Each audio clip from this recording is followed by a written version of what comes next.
से संभावना ये भी लगाए जा रहे हैं कि गठबंधन से चुनाव लड़ेंगे।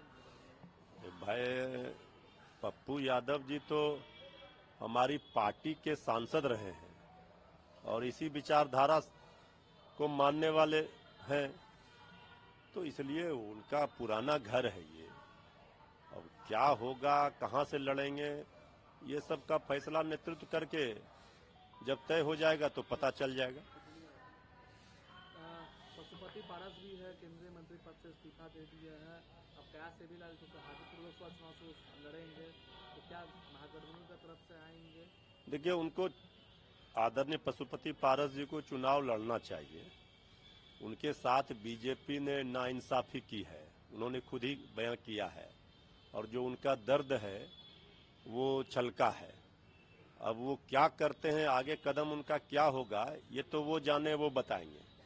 लेकिन इस बार सब लोगों ने देख लिया बीजेपी का चरित्र कि यूज एंड थ्रो बीजेपी की पॉलिसी रही है, और हर सहयोगियों को बीजेपी ने इसी तरह का समय समय पर धोखा दिया है।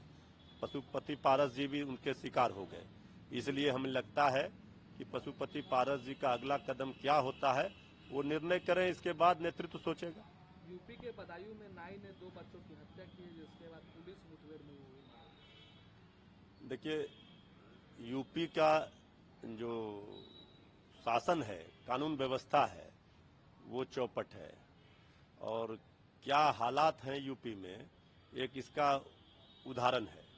तो हम समझते हैं कि इस पर पुलिस प्रशासन, कानून अपना काम करे, कार्रवाई करे, और जो लोग योगी जी के राज को मॉडल के रूप में प्रस्तुत करते हैं, राम राज बताते हैं, उसको ये आईना दिखाया गया है।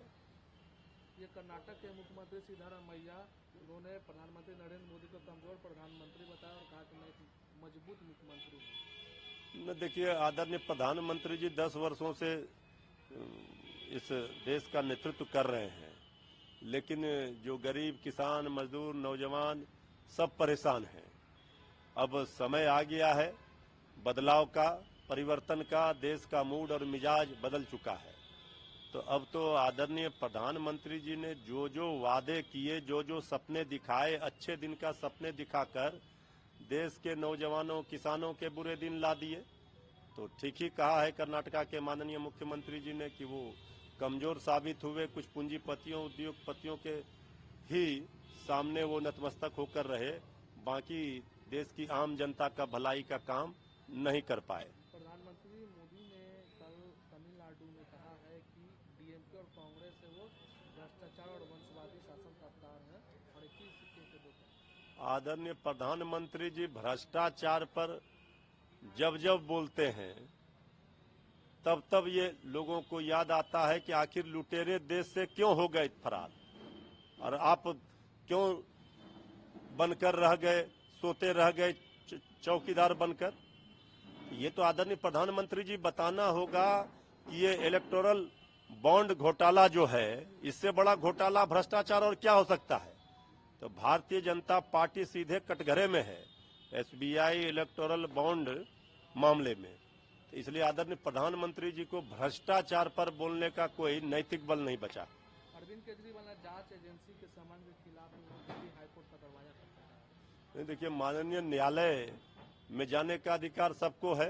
अन्याय के खिलाफ जो बीजेपी कर रही है, केंद्र की सत्ता का दुरुपयोग करके विपक्ष के नेताओं को परेशान किया जा रहा है, इसको लेकर के लगातार माननीय न्यायालय में लोग जा रहे हैं और वहां से न्याय मिल रहा है। तो केजरीवाल जी भी गए हैं।